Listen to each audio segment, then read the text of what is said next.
aholi turmush sharoitlarini yaxshilash, ijtimoiy himoyaga muhtoj qatlamni qo'llab-quvvatlash, bandlikni ta'minlash, tibbiy xizmatlar sifatini oshirish, korrupsiyaga qarshi kurashish va jamiyat hamjihatligini mustahkamlashga qaratilgan 29 ta davlat ijtimoiy buyurtmasi saralab olindi. Mazkur masala Oliy Majlis huzuridagi fuqarolik jamiyati institutlarini qo'llab-quvvatlash jamoat fondi mablag'larini boshqarish bo'yicha parlament komissiyasining navbatdagi yig'ilishida ko'rib chiqildi. Yig'ilishda ushbu loyihalarni amalga oshirish uchun 25 milliard so'mdan ortiq mablag' ajratilishi rejalashtirilgani ma'lum qilindi.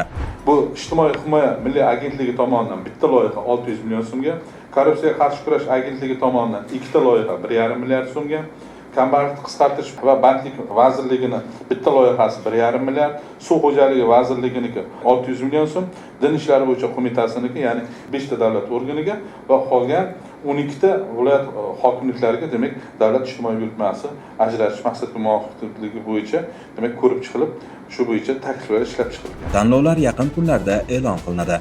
Shuningdek, davlat grantlari va ijtimoiy buyurtmalar tanlovlari ngo.uz elektron platformasi orqali ochiq va shaffof tarzda o'tkazilishi qayd etildi.